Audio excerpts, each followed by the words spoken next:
national mourning starting on Tuesday in memory of the fatal victims of the stampede that occurred at a football match in the city of Misericordia.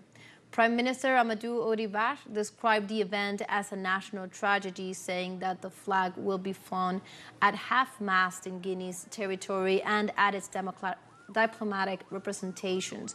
According to reports from national authorities, at least 56 people were killed and several were injured after dissatisfaction with refereeing decisions that led to stone throwing by fans, triggering the deadly stampede at the stadium.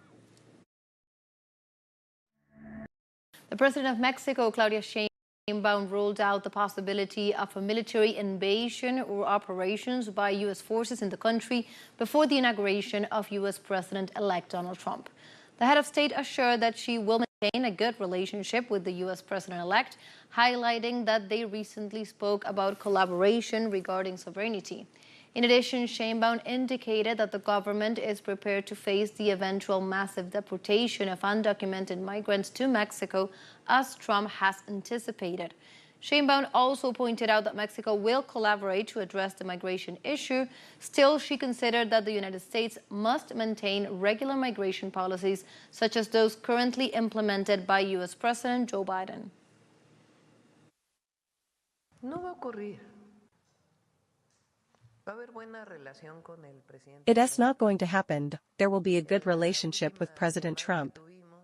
In our last phone call, we talked about cooperation in relation to our sovereignty, and he agreed and asked me how we could work together. I told him there would be time to work on several issues, but in particular on intelligence and investigation, which are carried out by the prosecutor's office. Issues related to sovereignty are dealt with by the security forces. And that is how it will work out. There won't be an invasion. That's not a scenario we have considered. And above all, we have our national anthem.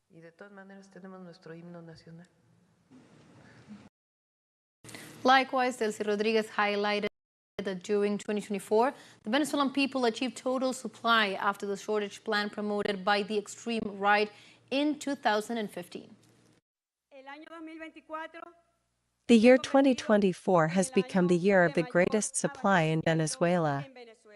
We can say without a doubt that there is full supply in Venezuela, that the macabre plans that the fascist extremism had in Venezuela in 2015, 16, 17, to desupply Venezuela were firmly overthrown by the Venezuelan people and by the productive sectors, both public and private, that in a single action have allowed full supply in Venezuela. And in other news, South African President Cyril Ramaphosa said on Tuesday that he will use the G20's presidency, the first by an African nation, to put the priorities of the African continent into the agenda of the powerful Global Economic Forum. We have dubbed this G20 as a great moment for our continent as well as for the Global South. Have said this is the first time it's happening on our continent in Africa, and therefore we want to, not only in terms of optics, we wanted to have African flavor in substance, in issues that will be tackled, development issues and all that. We've been a member of the G20 as a lone voice for the longest time. We've now been joined by the AU, we're very pleased. But there are specific key countries on our continent that are sister countries that also needs to be brought within the fold so that we can raise the voice from Africa, the neglected continent for the longest time. South Korean President Yoon Suk-yeol revoked the martial law in the country after he disowned the parliament, accusing opposition lawmakers of alleged anti-state activities plotting rebellion. According to local media, the end of this measure was officially formalized after the government approved its lifting, following a meeting with military commanders involved in the enactment of the martial law. The South Korean president also stated that troops have already been withdrawn from the streets and that activities will return to normal. It is worth noting that the imposition of the law followed the approval of a budget reduction reform and a motion of censure of the Attorney General by the opposition Democratic Party, measures that were described by the president as pro-North Korea. 존경하는 국민 여러분. Dear respected citizens, last night at 11 p.m., I declared a martial law with a resolute determination to protect the country from anti-state forces that were attempting to paralyze the essential functions of the state and collapse the constitutional order of liberal democracy.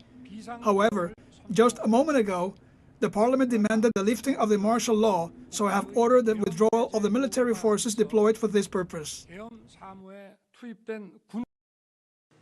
And we go now to Spain, as the Sagrada Familia Christmas Fair in Barcelona was set up with more than 70 stalls surrounding the Gaudí Basilica with beautiful decorations. This event has been organized every year since 1962 in the Sagrada Familia Square in the Ensanche district of the city of Barcelona. The stalls are distributed in 4 sectors: Christmas trees and plants, nativity scenes and Christmas decorations in general, food and gifts with handmade products, jewelry and clothes. This fair helps artisans from all over the region sell their products at fair prices and without intermediaries. The fair will remain open until December 23rd. And Guinea's authorities decreed 3 days of national mourning starting on Tuesday in memory of the fatal victims of the stampede that occurred at a football match in the city of Misericordia. Prime Minister Amadou Oribar described the event as a national tragedy, saying that the flag will be flown at half-mast in Guinea's territory and at its diplomatic representations. According to reports from national authorities, at least 56 people were killed and several were injured after dissatisfaction with refereeing decisions that led to stone throwing by fans, triggering the deadly stampede at the stadium. The President of Mexico, Claudia Sheinbaum,